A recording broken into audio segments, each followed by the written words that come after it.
and welcome to the show. I hope you've had a great weekend. This is episode 115 of the Meet the Farmers podcast, and I'm your host, Ben Eagle. On the show today, we're talking about farm and countryside education and engagement. Now, it's been a difficult year for all of us for so many reasons, but when it comes to the people who work to get kids out onto farms and work in food and farming education in some way, it has been immensely tough. When the pandemic hit and lockdown followed, all of a sudden kids were no longer getting out onto farms. But what impact has this had, and where do we go from now when it comes to teaching children about food farming and the countryside, and critically, getting them out onto farms? Well, I'm joined by a panel of guests who are all very well placed in their own ways to answer these questions. Vanessa Fox is CEO at Farms for City Children, which offers urban children from all over the country an opportunity to live and work together on a farm for a week. Tom Martin is a Cambridgeshire arable farmer who also founded Farmer Time, formerly FaceTime a Farmer, which links farmers and classrooms through fortnightly video calls. Caroline Drummond, MBE, is the CEO of LEAF, Linking Environment and Farming, which undertakes and initiates a wide range of farm and countryside education projects and initiatives. And finally, Jill Attenborough, who is CEO at the Country Trust, which supports disadvantaged children through hands-on food, farming and countryside experiences. Welcome to you all. Thanks for coming on. Let's go around the panel first of all and see how lockdown and the pandemic has impacted on your various organisations and initiatives. Caroline, can we start with you? Yes, and thank you, Ben. Leaf Education has been busier than ever. We have been, of course, it was a bit of a shock to everybody. How do you adapt? How do you change? And I think that's part of the challenge, but it's also part of the fun. And so actually the first lockdown, we lead a group of some 34 strong charities and organisations in a partnership called Countryside Classroom. So that provided an excellent focus on a home education hub. And actually right through that, we've had over 140,000 visitors that was taking part in that first lockdown. That's now since January, this second lockdown, we've had over 200,000 visitors. So golly, the opportunity has been fantastic. And we've now sort of been working with well over some 62,000 young people. Vanessa, over at Farms for City Children, how's the lockdown been for you? I don't want to put a dampener on things because that was just such an inspiring and positive review of how to get an organisation and a sector through this last year. I think we're in a slightly different position. Farms for City Children is an operational service delivery charity. So we've got 3 farms, one in Devon, one in Gloucestershire and one in Pembrokeshire. And we normally host busloads of school children who come for an amazing week in Wellies on the farm, and they become farmers for weeks. In this past year, we've not been able to do that. The last coaches left our farms on the 9th into lockdown for the first time. And since then, the Department for Education has had a restriction on schools being allowed to travel for residential visits. So for us, whilst we've tried to remain positive, and we have, and I'm excited to talk about some of the things that we started doing, it's been a really challenging year. We haven't been able to deliver our usual operations. We were supposed to have 3,500 children come last year, and the final 1,200 of those didn't make it to the farms.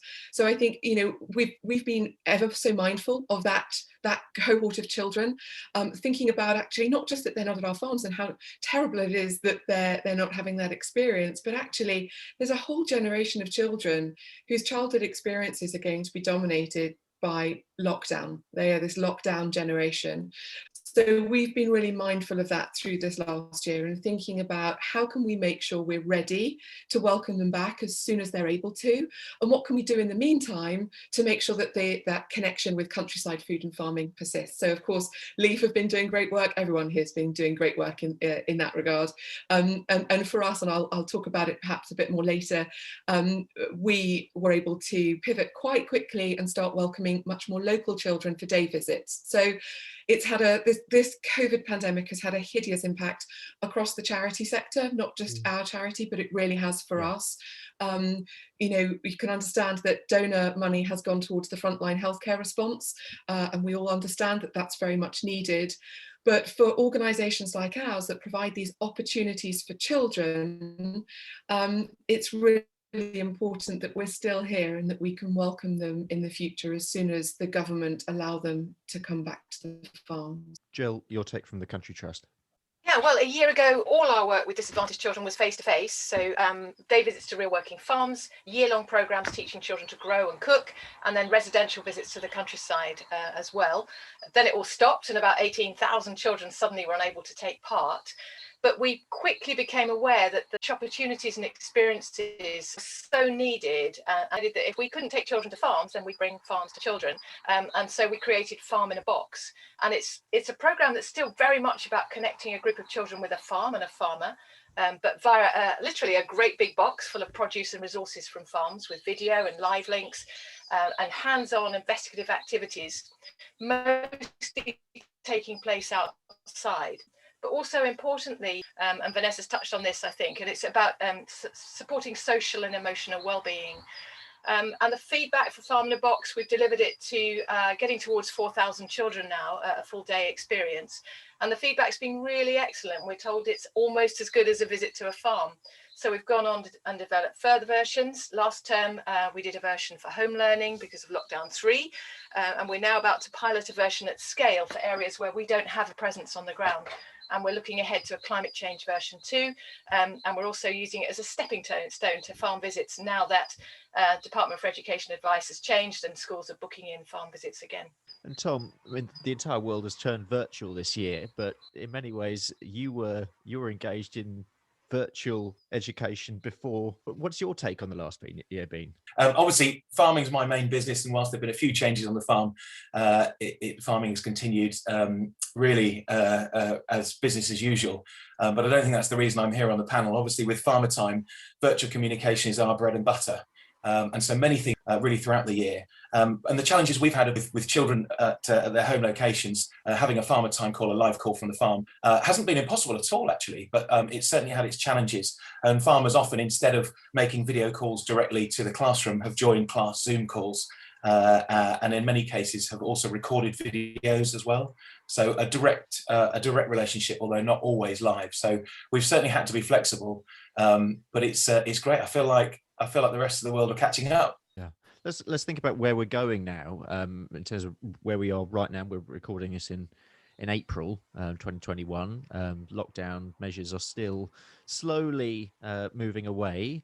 How difficult do you think it'll be for on-farm education experiences to recover from the impact of the last 12 months? Vanessa, I'm going to start with you on this one.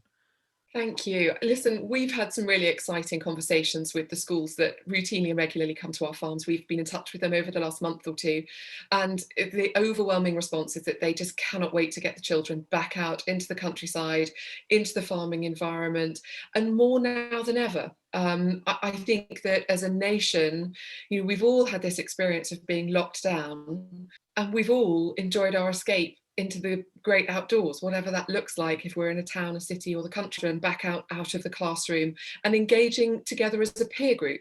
I think children have got a healing journey to go on, as well as a learning journey. So it's been really positive and we're really excited. I think one of the very real pressures is going to be on schools and school resources, and I mean that in terms of time. We know that teachers have been absolutely on the front line of this pandemic for the last year. So I think schools are really going to be juggling the time. So how can we support them to understand the benefits of outdoor learning? I think that for us too, as a sector, to recover from this, it's going to be really important that we work together to highlight the benefits of on-farm learning experiences and how that can support children's social, emotional, mental health, well-being, reconnecting as a peer group, as well as just gently identifying those curriculum links so that it makes sense for teachers and it makes sense for parents that they take them outside of a classroom environment and into the countryside. Yeah, Jill, do you want to follow on from that? Yeah, I'm doing a lot of nodding. It's going to be primarily about providing for the demand. It's exactly what schools are wanting and what children need. Hands-on experiences outside that connect children with the people, the places, the land that sustain us.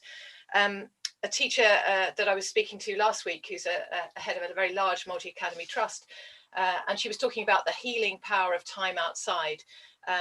And that's exactly what we can provide. And I think it's down to us to make what we do so easy to access and so obviously relevant, so that nobody has to do any convincing that, you know, we should spend this time outside. It's so obvious that we can provide what teachers and children need.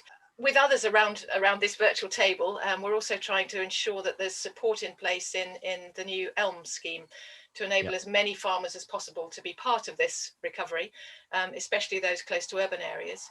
And we're also working with food education specialists to try and shape the national food strategy, which is another important opportunity, and calling on Sir Kevin Collins to support a year of opportunity and ensure that food and farming are right there on the must-have list for children as part of the recovery.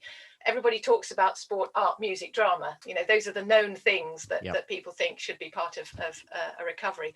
But food and farming need to be right there.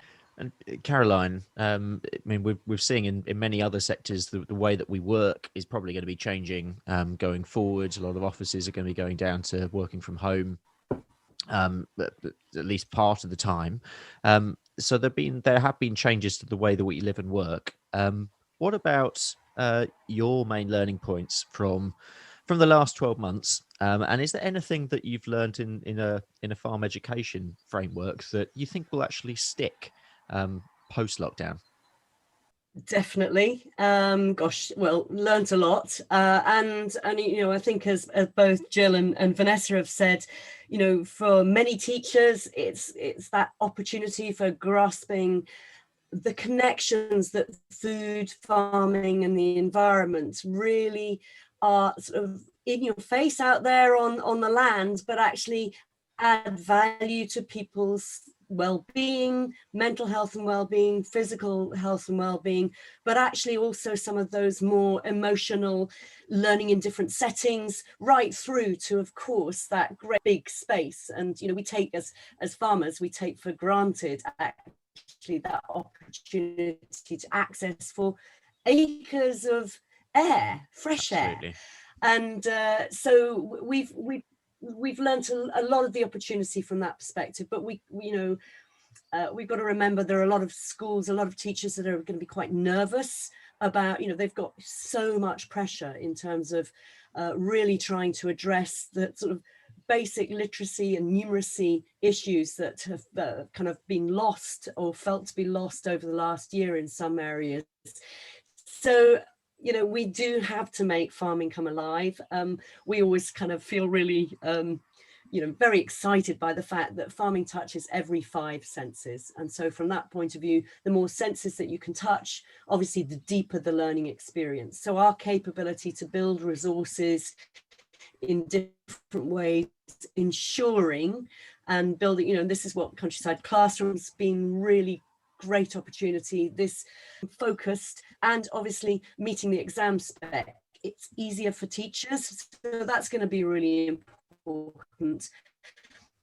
And we've learned from a lot of our teenage work that we've been done, young people want very experiential learning. The deeper that learning capability has, the more that we remember it. And I'm sure, you know, I'm not originally from farming, although, you know, I'm married to a farmer now and have gone through agriculture all my adult life. But,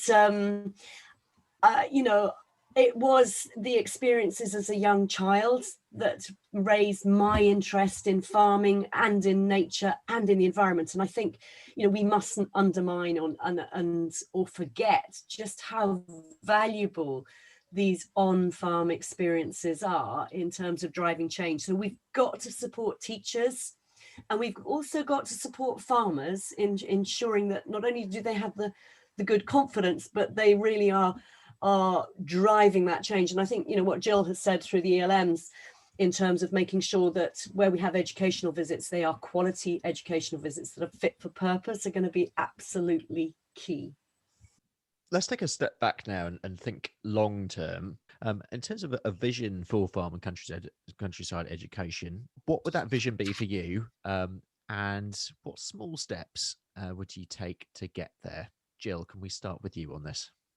Yeah, okay, so my vision would be that high quality food and farming opportunities and experiences become a fundamental part of education, and are available to all children, because done well, they can equip children with the knowledge, the skills and the experience that they need to change their own lives and change the world. And that's where we're at. That's what we need.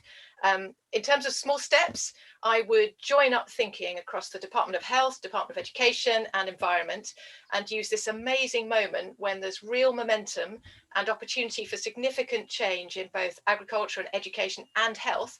And we still got that feeling that we can achieve anything if we put our minds to it. And I would use that to bring food and farming into the heart of education. Now that might seem, in normal times, that might be quite a big step, but I think where we are, it's just a small step. Tom, your vision? We don't do all these farm visits just for fun. They are fun. They're brilliant fun, but that's not what we're about. Actually, my vision is for a future of a much greater understanding. I think we're at a point in history now where we've never been more divorced from the land and the countryside, and yet probably we've never been more interested in it. So my vision would be for a future with a much greater understanding of food and farming and rural affairs and all the benefits that come with that. My vision for the future would be where we have a workforce of the brightest and best, because farming is changing. The pace of change in farming has never been so great. And we don't just need farmers, we need software programmers and engineers and drone pilots and scientists and all sorts. And also my vision for the future is the future where farmers can't complain that the politicians and the public don't understand them. Caroline, has your vision changed at all because of COVID? No, I think it's just got stronger in terms of really driving the fact that, everybody should have that opportunity to learn and to see farming and countryside and the environment, and food all in practice and understand why it relates to their lives on a daily basis. I'm very excited by the fact that we're now in the 16th year of Open Farm Sunday. And although that's not an education experience per se, because it's a lighter touch, but those children 16 years ago who were 4 that went out onto farm and now, they're now at university and sort of realizing, oh, yes, the environment is important. Oh, I do value food. Golly, farming has got such a rich amount of career opportunities. And so our capability to strengthen that and to keep on driving that change and ensure we have the foundation stones in primary education and in secondary education is absolutely key. And Vanessa, you work principally with inner city kids. How does that drive your vision? It motivates us every day. I think the vision that we have, it's listening to these three talk. I'm just sitting here again, I'm nodding along like a nodding dog. It's really exciting and really inspiring to hear so many people and organisations across this sector who are so passionate, and I think to make change for the future. The children that we work with, we're forever conscious that a lot of them don't have access to any outside space, let alone rural outside space. So I think for us, whilst echoing everything everyone else has said, there is something in here in the vision about a future where children feel not only connected to green spaces, outdoor space and the countryside, but they also have a sense of ownership of it. And I think that's what we're looking at in how do we make sure that our great British countryside belongs to everyone? How do we shift the value? I think that careers in rural spaces, rural places are undervalued. We don't see careers advice putting children in that direction. And a lot of what everyone else has already said this morning is about how do we get children to connect with why our British countryside, why farming, why food and the food they eat and the countryside and the environment, why it's all connected, why it's relevant, how it has an impact on their life.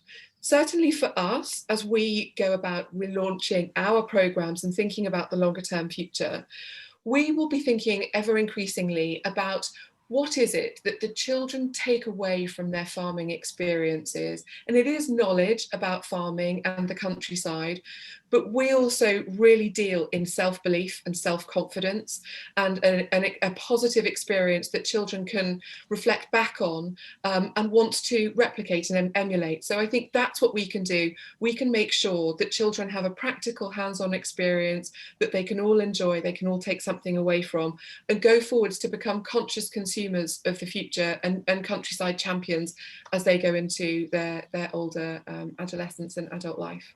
Vanessa insinuated this right at the beginning when we were talking about the challenges that the charitable sector generally, on a broad scale, has faced during the last 12 months.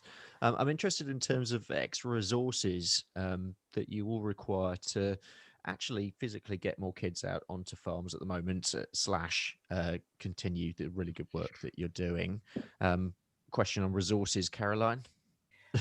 More time, obviously. Yeah, funding, without a doubt, is pretty key, and that's been, a very strong driver, particularly for transport. But I think what's also critical is particular to help, support teachers, because we see a growing interest. That has been the fantastic opportunity that we need to make the most of as an industry in terms of really building on this. And so ensuring that we've got farmers that are geared up to support teachers, to host visits, and to feel confident is going to be absolutely key. Jill, do you need anything extra now? Yeah, I'd echo what Caroline said and say we definitely need more farmers.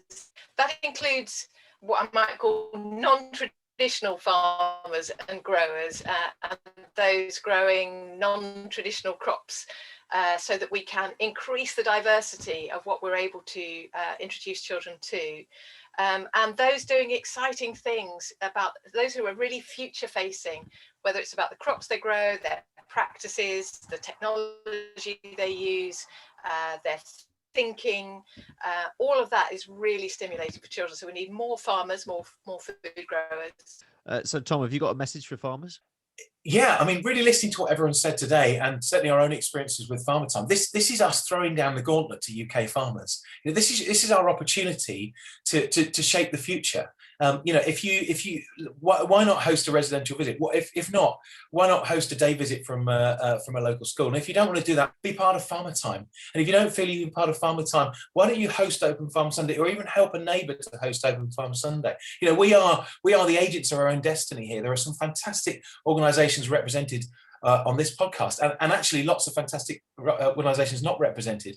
The infrastructure's there, the vehicle is there, but actually the fuel is farmers, and we need more farmers to sign up, more farmers to get involved. And it's our responsibility, it's our industry, and we are proud. We are a proud industry. Well, here is the vehicle, here is the chance to shape the future, here is the chance to lay down the marker, to say that the next generation of farmers will not be able to say that the British general public do not understand us. The next generation of British politicians will not be able to, we won't be able to accuse them of not understanding what's going on the other side of the farm gate. So we need more farmers. Come on, let's just sign up. Let's get involved and let's go to it. Let's turn towards a close here. How positive are you for the future of farm and countryside education, Vanessa? I think we're more positive now than we ever have been, because there's a greater need now than there ever has been. This is the time that all children need to come to the countryside. It's a time where they all need to connect with the great outdoors. There's this wonderful, the wonderful fact that Mother Nature just continues regardless of pandemics. No one gave her the memo that we've all been in lockdown. So the countryside is going to do its thing. The farms are going to do their thing. Children need to be outdoors now more than ever. So with the support of government and policy, that will be great. The support of local people and rural communities to value the benefit of having inner city children and children from different places coming to spend time in the countryside and learn about where their food comes from. I think it's needed more now than ever before. So we've got excellent public interest, and let's just ride that wave and take it forwards. Jill? Yeah, I feel enormously positive, like Vanessa, more so than ever. we've always been aware that there are perhaps 1 million children who fall into the disadvantaged sector that we work with, possibly double that now. And at last, we feel we have a possibility of reaching more of them than we've ever done in the last 40 years, because of lockdown, because we've been forced and inspired to innovate, and also because we've spent a lot more time in the last year talking to each other, like this group here. So much more talking within the sector and across sectors, and being ambitious, and really believing that we can achieve our vision. So yeah, really positive. And Caroline, just a closing statement from you. Yes, I mean, really positive, although very mindful of the fact that, there's a huge amount of work that schools will be sort of really having to address short term to get through all the mess of 1 year from an education perspective. So I think, we're in the right place in terms of the food, the farming, the mental health and well-being, the climate change, environment piece. So we've got all the right building blocks. We've definitely got to make it happen. And that has to be about making sure that policy supports it in the right direction. And of course, we continue to make sure that we've got really rich experiential aspects for teachers to take up, build the confidence and get more farmers involved and more in the industry involved in really driving change.